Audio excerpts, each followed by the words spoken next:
So very good morning সবাইকে। আজকে একটা কোথায় যাচ্ছি সেটা তোমরা আশা করি টাইটেল আর থাম্বনেল দেখে বুঝেই গেছো। তো আমি প্রায় আগের বছরে দমদমে একটা খাদ্য মেলা হয়েছিল, তো সেখানে দাদাগিরি দিদি নাম্বার 1 অডিশনের জন্য ফর্ম ফিল আপ হচ্ছিল। তো আমি আমার আর মায়ের জন্য ফর্ম ফিল আপ করেছিলাম। তো তারপরে আর সেরকম কোনো কল আসেনি। আর আজ মানে এই স্যাটারডেতে হঠাৎ করে আমার কাছে একটা কল আসে জি বাংলা থেকে, যে তোমাদের দাদা মানে দিদি নাম্বার 1 অডিশনের জন্য তুমি ফর্ম ফিল আপ করেছিলে, তো সেটার অডিশন আছে সোমবারে, তো তোমরা কি আসতে পারবে? তো আমি বললাম যে হ্যাঁ, আমাদের কোনো প্রবলেম নেই, তো আমরা যেতে পারবো। তো এমনিও আমার ছুটি ছাটাও ছিল, একটু মানে বিশেষ কারণে আমি ছুটি নিয়েছিলাম।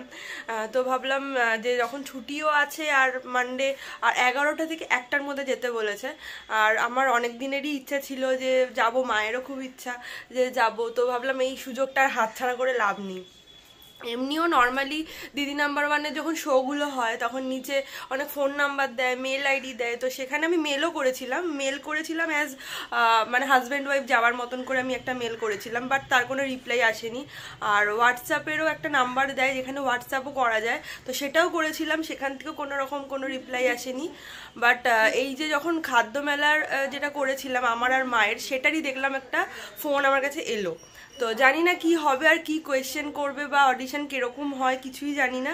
তো 11টা থেকে 1টার মধ্যে যেতে বলেছে। এখন বাজে 10টা, আমরা 10টা নাগাদ বেরোবো। বেলেঘাটা থেকে যাব, সে ইকো পার্ক ছাড়িয়ে যেতে হবে অনেকটাই, প্রায় 20 কিলোমিটার মতন রাস্তা।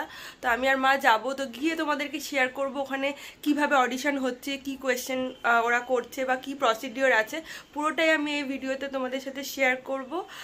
তো পুরো ভিডিওটা অবশ্যই দেখো, আর ভালো লাগলে জানিও কিরকম লাগলো তোমাদের ভিডিওটা। হ্যাঁ দেখাচ্ছি ভিডিও।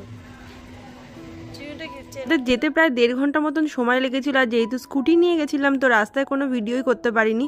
তো ওখানে পৌঁছে তোমাদের সাথে ভিডিওটা শেয়ার করলাম। ভেতরে অডিশনের জায়গায় কোনো রকম ভাবেই ক্যামেরা অ্যালাউ ছিল না, বাট বাইরের এই ওয়েটিং এরিয়াতে আমি ছোট্ট ছোট্ট কিছু ক্লিপ নিয়েছি তোমাদের সাথে শেয়ার করব বলে। তো পুরো ভিডিওটা দেখে অবশ্যই কমেন্ট করে জানিও তোমাদের কেমন লাগলো।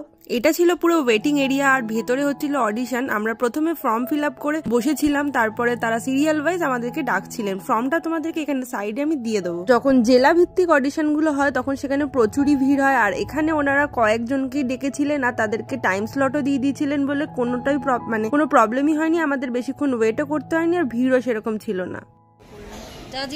তো আমাদের অডিশন দেওয়া তো কমপ্লিট। অডিশন এই যে এনার আর আমার দুজনেরই অডিশন কমপ্লিট হয়ে গেছে।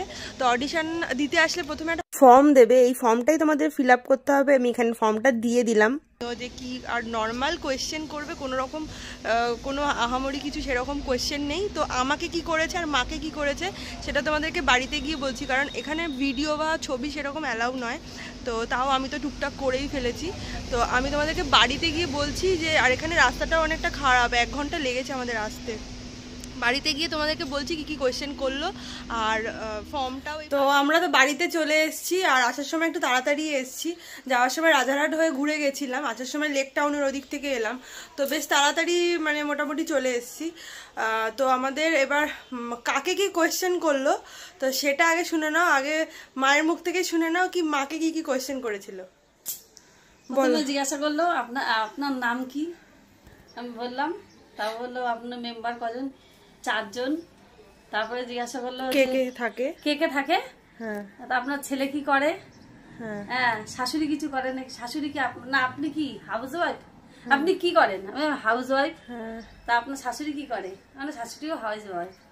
তা আপনি দিদি নাম্বার 1 এসছেন কেন, আনছে আমার কিছু জীবনের ঘটনা কিছু বলার জন্য এসছি। তা বলছে যে তা মৌ পাশে বসেছিল, তা বলছে এটা কে, আমি বললাম যে এটা আমার মেয়ে। বলছে মেয়ের বিয়ে হয়ে গেছে। বলছে হাজবেন্ড কি করে, আমি যে সিআরপিএফে চাকরি করে। জামাই কি করে, বললো তাহলে আপনার জামাইকে কি নিয়ে আসতে পারবেন। আমার না, জামাইকে তো এখন নিয়ে আসা যাবে না।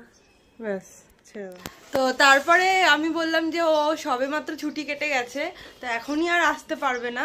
আমাদের আজকে মানে অনেক সময় হয় কি জেলা ভিত্তিক অডিশন হয়, তো জেলা ভিত্তিক অডিশন হলে ওরা পুরো জেলাতে অ্যানাউন্স করে দেয় আর প্রচুর ভিড় হয়। তো সেক্ষেত্রে অনেকটা দেরি হয়। কিন্তু যেহেতু আজকে সিলেক্টিভ কয়েকজনকে ডেকেছিল, তো বেশি সেরকম ভিড় ছিল না। মায়ের ছিল 19, আমার ছিল 20 সিরিয়াল নাম্বার। আর ওই ফর্মটা আমরা ফিল আপ করে বসলাম, তারপরে গেলাম, 4-5 জন করে পাঠাচ্ছিল। তো আর আমাকে জিজ্ঞাসা করলো যে তুমি কোথায় চাকরি করো, তো আমি বললাম আমি উইপ্রোতে রয়েছি। তো তখন বললো যে কি কাজ করতে হয় না করতে হয় পুরো ডিটেলস জিজ্ঞাসা করলো। ডিটেলস না মানে বেসিক কি কাজ করতে হয়। হ্যাঁ, তো হাজব্যান্ড তো বললো যে তোমার হাজব্যান্ড তো সিআরপিএফে আছে শুনলাম, তো এরকম কোনো ঘটনা। এবার আমাকে বলছে যে তুমি কেন নিজেকে দিদি নাম্বার 1 মনে করো। তাই আমি বললাম যে যারা এই ধরনের সিআরপিএফ, বিএসএফ, আর্মি, নেভি, এয়ারফোর্সে চাকরি করে তাদের প্রত্যেকেরই বউ বা মাদেরকে আমি দিদি নাম্বার 1 বলে মনে করি।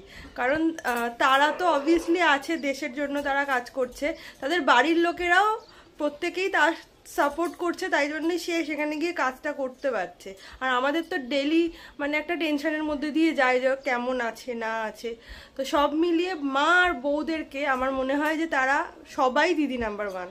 তো বলছে যে তোমার হাজব্যান্ড ফেস করেছে এরকম কোনো ঘটনা তোমার জানা আছে? তো আমি বললাম যে হ্যাঁ এরকম ঘটনা আছে। তো একটা ঘটনা ছিল, ও যেটা ফেস করেছিল আমাদের বিয়ের আগে 2019 সালে, তখন একটা ঘটনা হয়েছিল। তো ওইটা আমি বললাম, তো ওনারা একটা রেকর্ডারে রেকর্ড করলেন আমার পুরো কথাটা।